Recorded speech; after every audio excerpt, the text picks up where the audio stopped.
اور میں honest to God 2-2.5 سال پہلے ایک فلیٹ میں میری رہائش تھی، سرکاری فلیٹ میں، اور جب مجھے 1.5 لاکھ روپے بل دینا پڑا میرے ہوش ٹھکانے آ گئے تھے۔ میں نے کہا یار یہ میں کیسے پے کروں اور یہ باقی لوگوں کی کیا حالت ہوگی۔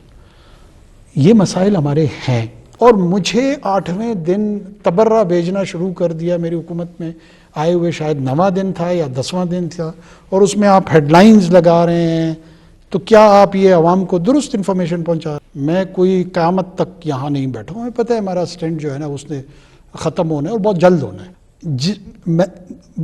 سوال مجھ سے یہ کیا گیا تھا کہ کیا یہ سوشل انریسٹ کی جانب ہم جا رہے ہیں، کیونکہ پروجیکشن ایسے دی جا رہی تھی کہ اب بجلی کے بلوں کی وجہ سے پاکستان میں سول وار ہونے جا رہی ہے۔ میں نے سول وار کو ایڈریس کیا تھا، بجلی کے بلوں کے متعلق میری بات یا گفتگو نہیں تھی کہ نہیں جی سول وار کی کیفیت میں فورسی نہیں کر رہا ہوں۔ ہاں یہ ایک مسئلہ ہے، اور میں آنیسٹ ٹو گاڈ 2-2.5 سال پہلے ایک فلیٹ میں میری رہائش تھی، سرکاری فلیٹ میں، اور جب مجھے 1.5 لاکھ روپے بل دینا پڑا میرے ہوش ٹھکانے آ گئے تھے۔ میں نے کہا یار یہ میں کیسے پے کروں اور یہ باقی لوگوں کی کیا حالت ہوگی۔ یہ مسائل ہمارے ہیں۔ اب جب انرجی سیکٹر کو ہم نے ڈائسیکٹ کرنا شروع کیا تو ہمیں پتہ لگا کہ ہم اس سرکولر ڈیٹ میں کیوں پھنسے ہوئے ہیں، ہمارے کیپیسٹی چارجز کا میں کیا ایشو ہے، اس میں ڈومیسٹک آئی پی پیز کا کیا رول ہے، اس میں فورن ڈائریکٹ انویسٹمنٹ کے تحت جو ہیں ان کا کیا کردار ہے، کن لوگوں نے اس وقت پولیٹیکل ایکسپیڈنسی کے تحت یہ معاہدات کیے۔ آپ نے یور انرجی ڈیفیشنس کنٹری، آپ نے بہت مہنگی انرجی جو ہے نا وہ جنریٹ کرنے کی طرف اس آپشن کو آپ نے ایکسرسائز کیا، اور پھر اس کو سبسیڈائز بھی کرتے ہیں، اور سبسڈی کے ساتھ اس کی جو ٹرانسمیشن میں تھیفٹ ہو رہی ہے وہ ایک علیحدہ چیلنج ہے۔ میں ان تمام انڈیپینڈنٹ اداروں، اخبارات، جرائد اور جو جرنلسٹ ہیں، اگر آپ ان کو گراں نہ گزرے تو ان سے میں یہ سوال کرتا ہوں کہ کریں نا اس پہ انویسٹیگیٹو جرنلزم۔ کیوں مختلف ایسے لوگوں کے اوپر غالباً اشارات اور الزامات آئیں گے جو شاید وہ ان کے لیے بھی ذرا زیادہ مناسب نہ ہو، ان کے مزاج پہ گراں گزرے گا۔ یہ چوری والا مافیا جو ہے یہ تو اتنا خوفناک ہے کہ ایک ہماری بن گئی ہے ساؤتھ نارتھ کوریڈور بن گیا ہے تھر سے، دوسری کے قریب نہیں پھٹکنے دیا آپ نے، 2 بننی تھی نا دوسری کے۔ جی ہم نے کم سے کم اس کم دورانیے میں نے کوئی I am not here in government for perpetuity, میں کوئی قیامت تک یہاں نہیں بیٹھا ہوں، ہمیں پتہ ہے ہمارا سٹینٹ جو ہے نا اس نے ختم ہونا ہے اور بہت جلد ہونا ہے۔ اور ابھی تک میرا خیال ہے کہ ابھی کچھ سال 1 سال اور بھگتنا پڑے گا اس کو۔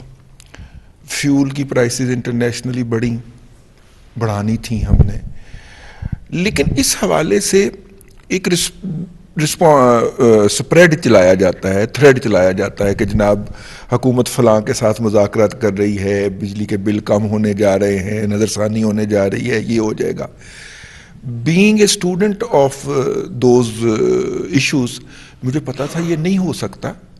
اگر مجھے پتا ہے تو میرے سے بہت زیادہ پڑھے لکھے اور بہت زیادہ ذمہ دار لوگ بیٹھے ہوں گے۔ ایک فالس ہوپ کریٹ کی گئی، اس فالس ہوپ کا ببل بلاسٹ ہوا، مزید ڈس اپوائنٹمنٹ۔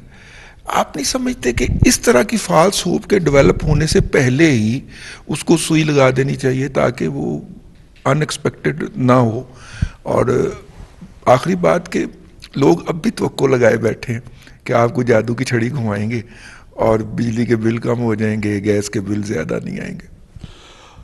بہت شکریہ۔ دیکھیں فالس ہوپ کے حوالے سے تو میں اس بات کا خود قائل ہوں کہ کسی بھی سطح پہ اس کو کریٹ نہیں کرنا چاہیے، بالکل بھی نہیں کرنا چاہیے، نہ ریاست کو کرنا چاہیے نہ معاشرے کو کرنا چاہیے، نہ ہی معاشرے کو فالس ایکسپیکٹیشنز رکھنی چاہیے۔ یہ دونوں بیلنس ہونے چاہیے۔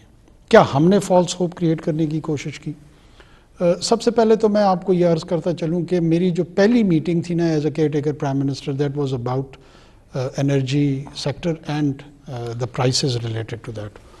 اس مخصوص بل میں اس وقت جون اور جولائی کی جو ایڈیشنل کاسٹ تھی وہ کنورٹ کرا دی گئی تھی اگست میں، جو کہ 7 روپے جون کی تھی اور 7 روپے جولائی کی تھی اور 14 روپے پر یونٹ ہمیں اناؤنس کرنا پڑا یا بل بھیجنے پڑے اگست کے ماہ میں ایڈیشنل، جس کی وجہ سے ظاہر ہے وہ کافی ایسکیلیٹ ہو گئے تھے.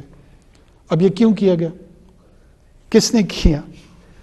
میں پہلے دن یا دوسرے دن ظاہر ہے ہم نے جب اس کو ڈائسیکٹ کرنا شروع کیا تو یہ انٹینشن ہماری تھی کہ ہم اس کو دیکھیں گے کہ اس کو کیسے ریشنلائز کیا جائے، اس کا کیا طریقہ کار ڈھونڈا جائے جس سے شاید یہ تاثر ابھرا کہ ہم ان کو کوئی امید دینا چاہ رہے ہیں. اچھا، ساتھ میں وہ کنڈیشنالٹیز کے ساتھ لنک تھا فنڈ کے ساتھ. فنڈ کے ساتھ بھی ہم نے نیگوشیٹ کیا، ہم نے ان سے بھی پوچھا. یہ تمام وہ کمپلیکس ویب تھا جس میں ہم پہ بڑا کرٹیسزم بھی ہوا. مجھے کچھ جگہوں پہ بے حس شخص کے طور پہ بھی لیتھل کرٹیسزم ہوا، اور بڑے ذمہ دار جرنلسٹ اور آؤٹلیٹس جو تھی انہوں نے مجھے مس کوٹ کیا.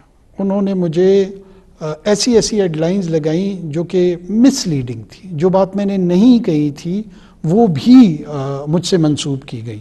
لیکن میں نہیں سمجھتا ہوں، بلکہ ایک ذمہ دار اخبار کے ایڈیٹر سے میں نے بات کی تو انہوں نے کہا جی آپ وضاحت کر دیں کہ آپ نے یہ بات نہیں کی.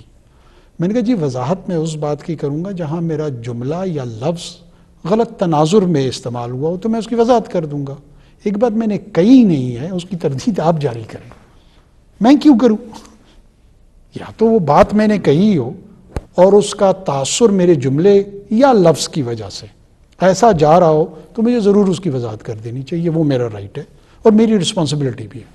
لیکن آپ بہتان میرے سر جوڑتے ہیں، تہمت باندھتے ہیں اور مجھے کہتے ہیں میں وضاحت کروں. میں کیوں وضاحت کروں؟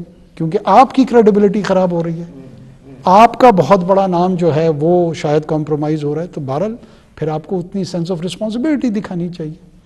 وہ گفتگو ہماری بے نتیجہ ختم ہوئی.